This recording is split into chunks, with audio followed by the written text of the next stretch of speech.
Olá, eu sou o Lucas Gomes e quero dar continuidade ao bate-papo sobre intolerância religiosa.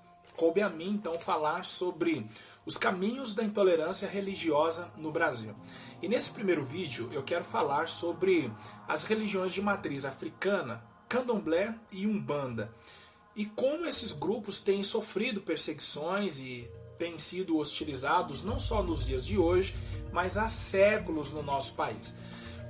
Portanto, será preciso nós voltarmos um pouco na história para entendermos todas essas questões. Em 1824, foi promulgada a primeira Constituição do Império.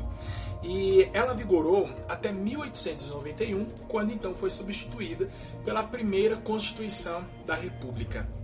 Muita coisa deveria ter mudado, mas na verdade não mudou. O texto da primeira Constituição da República propunha a separação entre Estado e Igreja. Logo, não deveria mais haver interferências do Estado na religião e nem na religião no Estado. Entretanto, não é isso o que acontece. O texto da Carta de 1824 tornava o catolicismo como a religião oficial do Império e permitia de maneira restrita uma liberdade religiosa aos demais grupos, ou seja, poderiam praticar as suas religiões desde que estivessem o mais escondido possível. Poderiam cultuar em seus lares ou em casas destinadas para este fim, desde que a aparência exterior do local não os identificasse. É interessante nós notarmos que o artigo 278 da primeira Constituição do Império dizia que ofender a moral pública ou desrespeitar a religião do Estado era então crime. E o que era desrespeitar a religião do Estado ou ofender a moral pública? Era simplesmente estar em locais públicos cultuando ou tentando converter alguém à sua religião que não fosse o catolicismo. A partir de 1891, as coisas deveriam ter mudado porque houve então essa separação entre Estado e Igreja. Porém, nada mudou porque o Estado vai agir pautado no Código Penal, escrito em 1890, a qual tornava crime algumas práticas que envolvia os cultos das religiões de matriz africana. Eu irei falar aqui a você o que dizia o artigo 157 e 158 do Código Penal de 1890. Praticar o espiritismo, a magia e seus sortilégios, usar de talismãs e cartomancias para despertar sentimentos de ódio ou amor, inculcar cura de moléstias, curáveis ou incuráveis, enfim, para fascinar e subjugar a credulidade pública, penas de prisão e multa. Era cobrado um valor em dinheiro. O artigo 158. Ministrar ou simplesmente prescrever como meio curativo, para uso interno ou externo, e sob qualquer forma preparada, substância de qualquer dos reinos da natureza, fazendo ou exercendo assim o ofício do denominado curandeirismo, penas de prisão e multa. Essas práticas eram vistas entre os praticantes das religiões africanas. Entretanto, sendo apontadas no Código Penal como crime, logo, mães e pais de santo, até 1941, foram parar na cadeia, acusados de bruxaria, acusados de curandeirismo, acusados de praticantes da magia negra. Na verdade, o país esteve de ponta cabeça e essas pessoas começaram então a ser perseguidas. Eu disse até 1941, não querendo aqui dizer que a partir dessa data as coisas mudaram. Na verdade, elas pioraram.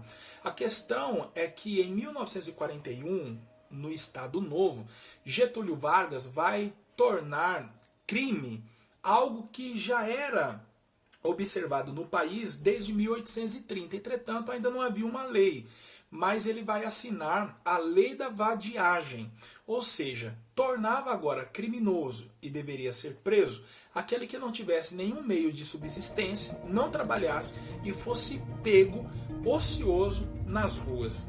Para ser mais específico, aqueles que estivessem em rodas de capoeira, em rodas de samba ou exercendo a sua religião publicamente era considerado então um vadio. É interessante nós notarmos que a liberdade concedida em 1891, na verdade, ela não aconteceu. E em 1910, segundo a doutora Lúcia Helena, foram cometidos 2.089 crimes, sendo que a vagabundagem ou a vadiagem constava como líder no número de atuações. A questão é que os negros africanos estavam libertos, não havia locais para que pudessem trabalhar, ou então os que eram disponibilizados remetiam ao período da escravidão e por isso eles recusavam, e em suas rodas de samba, em suas rodas de capoeira, que na verdade eram manifestações de cultura, manifestações de resistências, eram então tidas pelo Estado como práticas criminosas, e por isso então eles eram presos, hostilizados e vistos então como desordeiros. E aí a coisa piora a partir de 1941. Só que em 1946, com o fim da ditadura, Vargas ele vai então assegurar a descriminalização dessas práticas. Então, a partir de 1946, não é mais crime praticar no Brasil quaisquer outra religião que não seja o catolicismo. E aí, falando de candomblé e umbanda, onde surgiram esses grupos, onde começaram essas práticas aqui no nosso país? Acredita-se que foi na Bahia e espalhou-se primeiramente por terras nordestinas. Os rituais do candomblé são muito mais parecidos com os rituais africanos, envolvendo batuques, danças, oferendas. A umbanda, por sua vez, é uma palavra oriunda do dialeto quimbunda, que significa curandeirismo ou arte da cura, e começou no Brasil aproximadamente em 1908 por meio de um jovem chamado Zélio Fernandino de Moraes.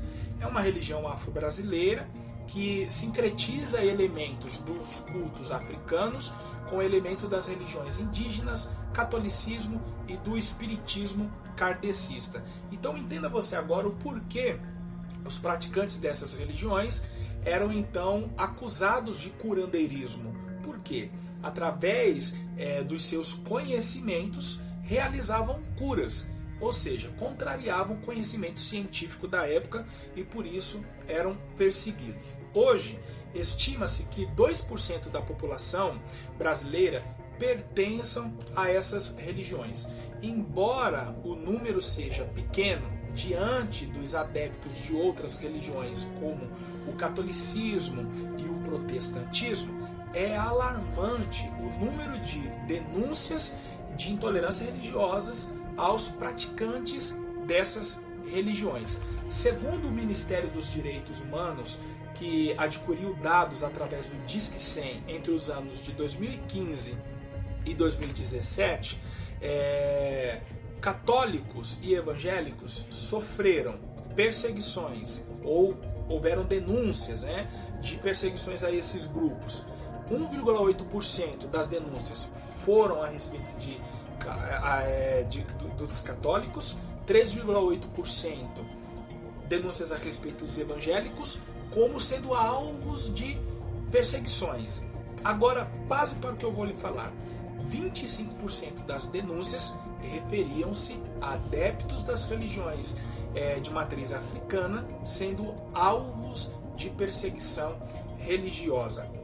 Segundo o site UOL, entre 2011 e 2017, as denúncias de criminalização por motivo religioso no Brasil cresceram de 15 para 537. Ou seja, quando nós falamos em perseguição religiosa, não estamos falando somente do século XIX, onde pais e mães de santo começaram a ser presos como criminosos, tendo seus terreiros destruídos, sendo impedidos de manifestarem a sua cultura, sendo impedidos de manifestar a sua resistência. Não estamos falando somente do início do século XX, mas estamos falando dos dias atuais. E os estados onde batem recorde de denúncias contra a respeito das intolerâncias a esses grupos o Rio de Janeiro em primeiro lugar, em segundo lugar São Paulo,